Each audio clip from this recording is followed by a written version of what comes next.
عربی ایسی زبان ہے جہاں ہر لفظ جہاں لگایا گیا ہے وہاں پورا پیغام لے کر آتا ہے، پورا پیغام۔ اس کے اندر پوری بیج ہوتا ہے نا، بیج میں سارا درخت ہوتا ہے، صرف اس کو کسی جگہ لانے کی ضرورت ہوتی ہے۔ تو عربی ایک ایسی زبان ہے جس کے حروف کا بھی مطلب ہے، حروف کا، کوئی زبان ایسی نہیں جس کے حرف کا مطلب ہے۔ عربی ایسی زبان ہے جس کے حروف کا بھی مطلب ہے۔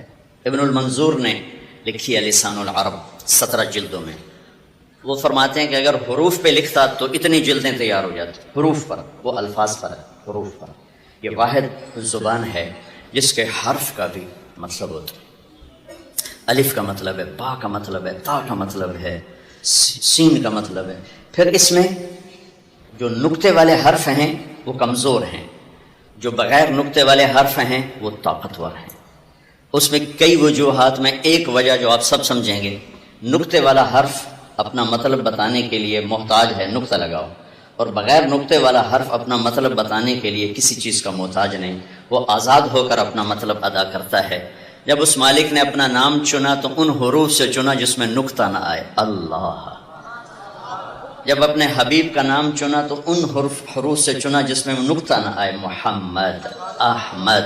اور جب کلمہ بنایا تو ان حروف سے بنایا کہ جس میں نقطہ نہ آئے، لا الہ الا اللہ، بولو محمد الرسول۔ نقطہ ہے؟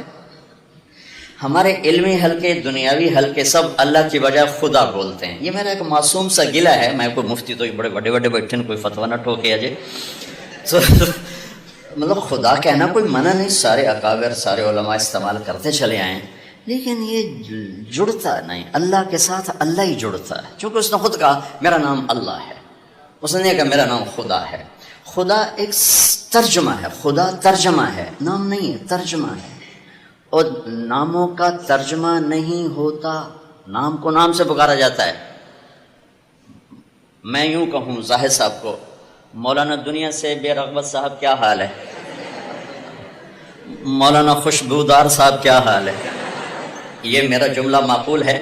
بولو، طیب، خوشبودار، زاہد، بے رغبت۔